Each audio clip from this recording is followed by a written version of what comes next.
Hello guys, welcome back to my channel. Guys, ఆంధ్రప్రదేశ్లో deputy executive officer ఉద్యోగాలను భర్తీ చేయడం కోసం మనకు అఫీషియల్గా నోటిఫికేషన్ అయితే రిలీజ్ చేయడం జరిగిందనమాట. గైస్, మనకు స్టార్టింగ్ శాలరీనే 55,350 రూపీస్ పర్ మంత్ శాలరీ అయితే ఇవ్వడం జరుగుతుంది. ఎటువంటి ఎక్స్పీరియన్స్ కూడా అవసరం లేదనమాట. So interested candidates, eligible candidates apply అయితే చేసుకోండి. ఎటువంటి ఎగ్జామ్ కూడా ఉండదన్నమాట. మెరిట్ లిస్ట్ ద్వారా అయితే ఎంపిక అయితే చేయడం జరుగుతుంది కాబట్టి సో మిస్ చేసుకోకుండా అప్లై చేసుకోవడానికి ట్రై చేయండి. సో మరి నోటిఫికేషన్కి సంబంధించి కంప్లీట్ డీటెయిల్స్ చూసే ముందు ఇలాంటి లేటెస్ట్ గవర్నమెంట్ జాబ్ అప్డేట్స్ కోసం మన ఛానల్ని అయితే సబ్స్క్రైబ్ చేసుకొని పక్కనే ఉన్న బెల్ ఐకాన్ అయితే యాక్టివేట్ చేసుకోండి ఫ్రెండ్స్. అండ్ అలాగే వీడియోకి ఒక చిన్న లైక్ చేసి సపోర్ట్ అయితే చేయండి. ఇంకా లేట్ చేయకుండా నోటిఫికేషన్ డీటెయిల్స్ అయితే చూసేద్దాం. గైస్, ఈ notification government of Andhra Pradesh health, medical and family welfare department నుంచి రిలీజ్ అయిందనమాట. సో ఆంధ్రప్రదేశ్ వైద్య ఆరోగ్య సంక్షేమ శాఖ నుంచి ఈ నోటిఫికేషన్ అయితే రిలీజ్ అయింది. ఈ నోటిఫికేషన్ ద్వారా డిప్యూటీ ఎగ్జిక్యూటివ్ ఆఫీసర్ టెక్నికల్ పోస్టులు అయితే రిక్రూట్ చేసుకుంటున్నారు. గైస్, ఇవన్నీ కూడా కాంట్రాక్ట్ బేసిస్ కింద అయితే రిక్రూట్ చేసుకుంటున్నారు. సో కాంట్రాక్ట్ బేసిస్ జాబ్స్ కదని చెప్పేసి మీరు నెగ్లెక్ట్ చేయకండి. మనకు వైద్య ఆరోగ్య శాఖలో కాంట్రాక్ట్ బేసిస్ కింద రిక్రూట్ చేసుకున్నటువంటి పోస్టులను అయితే తీసేయరనమాట. సో మనకు కాంట్రాక్ట్ పీరియడ్ అనేది ఎక్స్టెండ్ చేస్తూ ఉంటారు కాబట్టి సో మ్యాక్సిమం అప్లై చేసుకోవడానికి ట్రై చేయండి. సో మీరు వచ్చేసి డాక్టర్ ఎన్టీఆర్ వైద్య సేవ ట్రస్ట్లో అయితే వర్క్ అయితే చేయాల్సి ఉంటుందన్నమాట. అదేవిధంగా ఈ నోటిఫికేషన్కి సంబంధించి ఇంపార్టెంట్ డేట్స్ కనుక చూసుకున్నట్లయితే గైస్, మీరు వచ్చేసి 1 సెప్టెంబర్ నుంచి 15 సెప్టెంబర్ వరకు కూడా ఆన్లైన్లో ఈ నోటిఫికేషన్కి అప్లై అయితే చేసుకోవాల్సి ఉంటుంది. సో ఏ విధంగా అప్లై చేసుకోవాలో కూడా నేనైతే మీకు ఇదే వీడియోలో ఎక్స్ప్లెయిన్ చేస్తాను. వీడియో అయితే ఇక్కడ స్కిప్ చేయకుండా ఎండ్ దాకా అయితే చూడండి గైస్. లాస్ట్ డేట్ వచ్చేసి 15 సెప్టెంబర్ అనమాట. ఈ డేట్ లోపు అయితే మీరు ఆన్లైన్లో అప్లై అయితే చేసుకోవాల్సి ఉంటుంది. అండ్ నెక్స్ట్ వచ్చేసి ఇక నోటిఫికేషన్కి సంబంధించి సో వేకెన్సీస్ డీటెయిల్స్ కనుక చూసుకున్నట్లయితే గైస్, ఇక్కడ చూడండి డిప్యూటీ ఎగ్జిక్యూటివ్ ఆఫీసర్ టెక్నికల్ పోస్టులు అయితే రిక్రూట్ చేసుకుంటున్నారు. సో టోటల్గా మనకు 48 వేకెన్సీస్ అయితే ఉన్నాయన్నమాట. So name of the HOD కనుక చూసుకుంటే డాక్టర్ ఎన్టీఆర్ వైద్య సేవ ట్రస్ట్ అనమాట. సో ఈ పోస్ట్కి సెలెక్ట్ అయిన క్యాండిడేట్స్కి శాలరీ కనుక చూసుకున్నట్లయితే 55,350 రూపీస్ పర్ మంత్ శాలరీ అయితే ఇవ్వడం జరుగుతుంది. మనకు కాంట్రాక్ట్ బేసిస్ కింద అయితే వీళ్ళు రిక్రూట్ అయితే చేసుకుంటున్నారు అనమాట. సో ఇక్కడ క్వాలిఫికేషన్స్ కనుక చూసుకున్నట్టే ఎంబీబీఎస్ విత్ ఏపీఎంసీ రిజిస్ట్రేషన్ అయితే ఉండాలని చెప్పేసి మెన్షన్ చేయడం జరిగింది. ఎవరైతే ఎంబీబీఎస్ కంప్లీట్ చేస్తుంటారో సో ఇక ఎంబీబీఎస్ కంప్లీట్ చేసిన తర్వాత మనకు ఏపీఎంసీ రిజిస్ట్రేషన్ అని చెప్పేసి ఒక సర్టిఫికేట్ అయితే ఇవ్వడం జరుగుతుంది. సో ఆ సర్టిఫికేట్ కూడా ఉండాలన్నమాట. ఈ యొక్క ఎంబీబీఎస్ క్వాలిఫికేషన్స్ కనుక ఉన్నట్టే మీరు ఈ యొక్క పోస్ట్కి అప్లై అయితే చేసుకోవచ్చు. అదర్ స్కిల్స్ కనుక చూసుకుంటే మీకు basic computer knowledge and typing skills అయితే ఉండాలని చెప్పేసి మెన్షన్ చేయడం జరిగిందనమాట. సో టోటల్గా మనకు 48 వేకెన్సీస్ అయితే ఉన్నాయి గైస్. అండ్ నెక్స్ట్ వచ్చేసి ఇక పోస్ట్కి అప్లై చేసుకోవడానికి ఏజ్ లిమిట్ కనుక చూసుకున్నట్టయితే బిలో 60 ఇయర్స్ వరకు ఏజ్ ఉన్నవాడైతే అప్లై చేసుకోవచ్చు అని చెప్పేసి మెన్షన్ చేయడం జరిగింది. సో ప్రతి ఒక్కరు కూడా అప్లై అయితే చేసుకోవచ్చు. లైక్ జనరల్ కేటగిరీ వాళ్ళు కావచ్చు, ఓసీ, బీసీ, ఈడబ్ల్యూఎస్, ఎస్సీ, ఎస్టీలో ఎవరైనా కూడా ఈ నోటిఫికేషన్కి అప్లై అయితే చేసుకోవచ్చు అనమాట. అండ్ నెక్స్ట్ వచ్చేసి ఇక పోస్ట్కి సంబంధించి సెలక్షన్ ప్రాసెస్ కనుక చూసుకున్నట్టే గైస్, ఎటువంటి ఎగ్జామ్ కూడా ఉండదన్నమాట. ప్యూర్లీ మెరిట్ ఆధారంగానే వీళ్ళు రిక్రూట్ అయితే చేసుకోవడం జరుగుతుంది. సో ఇక్కడ చూడండి మనకు క్లియర్గా మెన్షన్ చేయడం జరిగింది. సో టోటల్గా మనకు 100 మార్క్స్కి అయితే వీళ్ళు మెరిట్ అయితే తీయడం జరుగుతుంది. సో ఇక్కడ మనకు 100 మార్క్స్ ఏ విధంగా అని చెప్పేసి క్లియర్గా మెన్షన్ చేయడం జరిగింది. సో ఇక్కడ చూడండి ఫస్ట్ 100లో 75% marks obtained in required qualifications MBBS degree అని చెప్పేసి మెన్షన్ చేయడం జరిగింది. సో మీకు ఎంబీబీఎస్ డిగ్రీలో వచ్చినటువంటి మార్క్స్ ఆధారంగా అంటే 75% మీకు మార్క్స్ అయితే తీసుకోవడం జరుగుతుంది అనమాట. అదేవిధంగా in the absence of marks memos obtained in degree will be considered 50% అని చెప్పేసి మెన్షన్ చేయడం జరిగిందనమాట. అండ్ అలాగే దీంతో పాటు ఇక్కడ చూడండి in case of foreign degrees for aggregate marks of 75% అని చెప్పేసి మెన్షన్ చేయడం జరిగిందనమాట. అదేవిధంగా ఇక్కడ చూడండి మనకు the candidate who have passed the MBBS degree in foreign universities the 75% aggregate marks weightage is given as per the following formula అని చెప్పేసి మెన్షన్ చేయడం జరిగింది. గైస్, మీరు ఏమైనా ఒకవేళ ఫారెన్ డిగ్రీస్ కనుక చదివినట్టయితే ఇక ఎంబీబీఎస్ సో మీకు ఏ విధంగా గ్రేడ్ పాయింట్స్ ఉంటాయని చెప్పేసి మెన్షన్ చేయడం జరిగింది. సో ఇక్కడ చూడండి ఏ గ్రేడ్ ఆర్ ఎక్సలెంట్ అని చెప్పేసి 60 to 75% అంటే 45 అని చెప్పేసి మెన్షన్ చేయడం జరిగింది. బి గ్రేడ్ అంటే గుడ్ అనమాట. 55% 75%ని మనం క్యాలిక్యులేట్ చేస్తే 41.25 అయితే రావడం జరుగుతుంది. అదేవిధంగా సి గ్రేడ్ ఆర్ సాటిస్ఫాక్టరీ కనుక చూసుకున్నట్టే 50 to 75ని ఇంటూ చేస్తే మనకు 37.50 అయితే రావడం జరుగుతుంది అనమాట. అదేవిధంగా ఇక్కడ మనకు పర్సెంటేజ్ ఆఫ్ మార్క్స్ అప్టైన్డ్ కూడా మనకు క్లియర్గా మెన్షన్ చేయడం జరిగింది. గ్రేడ్స్ కూడా సో ఇది కూడా మీరు ఇక్కడ క్లియర్గా చెక్ చేసుకోవచ్చు అనమాట.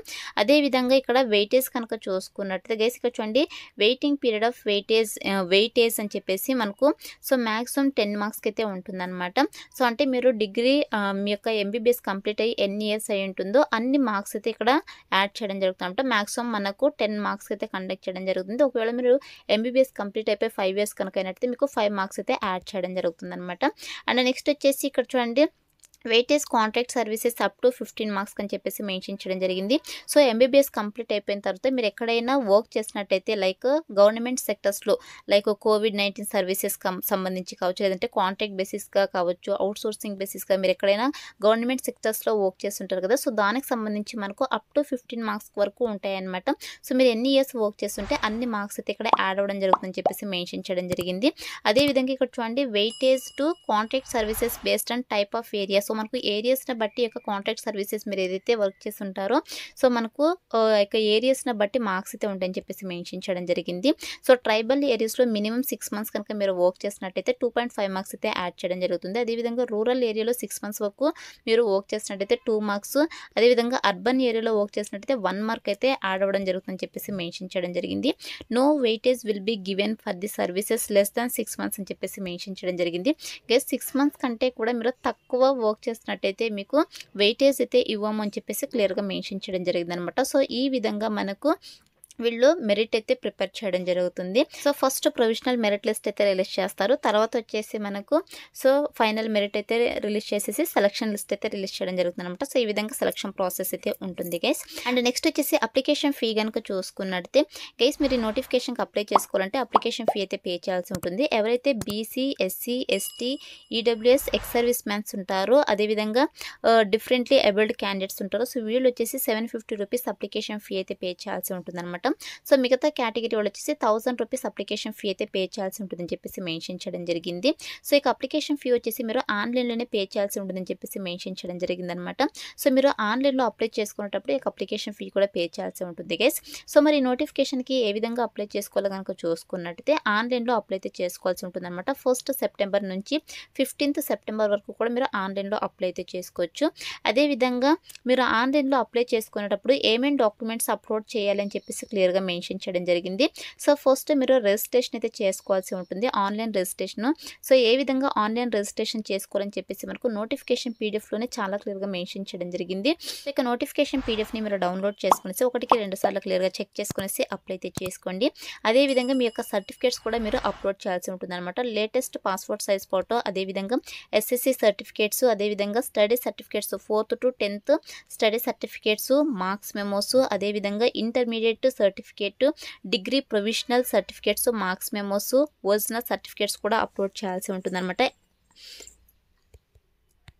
అదేవిధంగా AP medical council registration certificate and renewal certificate and అలాగే ఎవరైతే VH, MH, HH, OH vacancies ఉంటాయి వాటికి సంబంధించి అంటే డిసేబిలిటీ సర్టిఫికేట్స్ కూడా మీరు అప్లోడ్ చేయాల్సి ఉంటుంది అనమాట. ఇన్ కేస్ మీరు పీడబ్ల్యూడీ క్యాండిడేట్ అయితే మాత్రమే ఇక్కడ డిసేబిలిటీ సర్టిఫికేట్ అయితే అప్లోడ్ చేయాల్సి ఉంటుంది అనమాట. అదేవిధంగా ఎస్సీ వాళ్ళైతే ఎస్సీ, ఎస్టీ, అదేవిధంగా బీసీ వాళ్ళైతే సో సోషల్ స్టేటస్ సర్టిఫికేట్ అయితే అప్లోడ్ చేయాల్సి ఉంటుంది అనమాట. అదేవిధంగా బీసీ వాళ్ళైతే ఓబీసీ సర్టిఫికేట్ అయితే అప్లోడ్ చేయాల్సి ఉంటుంది. అదేవిధంగా మీకు ఎక్స్పీరియన్స్ కనుక ఉన్నట్టయితే ఇక ఎక్స్పీరియన్స్ సర్టిఫికేట్ కూడా మీరైతే అప్లోడ్ చేయాల్సి ఉంటుంది అనమాట. సో ఇక సర్టిఫికేట్స్ అన్నీ కూడా మీరు ఆన్లైన్లో అప్లై చేసుకునేటప్పుడు సో అప్లోడ్ అయితే చేయాల్సి ఉంటుంది గైస్. ఇదైతే గుర్తుపెట్టుకోండి. ఇవన్నీ ఈ డాక్యుమెంట్స్ అన్నీ కూడా మీరు అప్లోడ్ చేసేసి మీ యొక్క అప్లికేషన్ ఫామ్ని అయితే సబ్మిట్ చేయాల్సి ఉంటుంది అనమాట. సో ఇది వచ్చేసి మనకు అఫీషియల్ వెబ్సైట్ అనమాట. సో ఇక్కడ చూడండి మనకు నోటిఫికేషన్ అయితే వెరీ రీసెంట్గా పోస్ట్ చేయడం జరిగింది. సో ఇది వచ్చేసి అఫీషియల్ వెబ్సైట్ అనమాట. సో మనకి ఇక్కడ నోటిఫికేషన్ డీటెయిల్స్ అయితే మెన్షన్ చేయడం జరిగింది. మీరు ఇక్కడ క్లియర్గా చెక్ చేసుకోవచ్చు. కిందకి స్క్రోల్ చేసుకుని వస్తే ఇక్కడ చూడండి ఆన్లైన్ రిజిస్ట్రేషన్ ఉంది కదా. సో దీనిపైతే క్లిక్ చేసేసేయండి. సో క్లిక్ చేసిన వెంటనే ఇక్కడ మీరు మనకు ఫస్ట్ నోటిఫికేషన్ అనమాట. ఇక్కడ చూడండి సో ఇక డిప్యూటీ ఎగ్జిక్యూటివ్ ఆఫీసర్ టెక్నికల్ అని చెప్పేసి ఉంది కదా. సో ఇక్కడైతే మీరు రిజిస్ట్రేషన్ అయితే చేసుకోవాల్సి ఉంటుంది.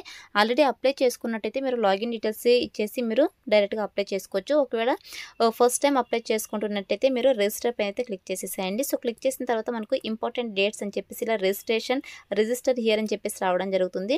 సో ఇక్కడ మీ యొక్క డీటెయిల్స్ అన్ని కూడా ఎంటర్ చేసేసి రిజిస్టర్ అయితే చేసుకోవాల్సి ఉంటుంది. తర్వాత మీకు అప్లికేషన్ ఫామ్ అయితే రావడం జరుగుతుంది. సో ఇక అప్లికేషన్ ఫామ్ని ఫిల్ చేసి పేమెంట్ అయితే పే చేసేసి మీ యొక్క డాక్యుమెంట్స్ అన్ని కూడా అప్లోడ్ చేసేసి ఇలా ఈ విధంగా ఆన్లైన్లో మీ యొక్క అప్లికేషన్ ఫామ్ని అయితే సబ్మిట్ చేయాల్సి ఉంటుంది గైస్. సో ఇక నోటిఫికేషన్కి సంబంధించి అప్లై లింక్స్ అన్ని కూడా డిస్క్రిప్షన్లో ప్రొవైడ్ ప్రొవైడ్ చేస్తాను. సో అక్కడ నుంచి మీరు డైరెక్ట్గా ఆన్లైన్లో అప్లై అయితే చేసుకోండి గైస్. స్టిల్ మీకు ఏమైనా డౌట్స్ కనుక ఉన్నట్టయితే నా కమెంట్ సెక్షన్ అయితే కమెంట్ చేయండి. 100% నేనైతే రిప్లై అయితే ఇస్తాను. సో ఇది ఫ్రెండ్స్ ఇవాల్టి వీడియో. మరొక మంచి వీడియోతో మళ్ళీ కలుద్దాం. Thank you.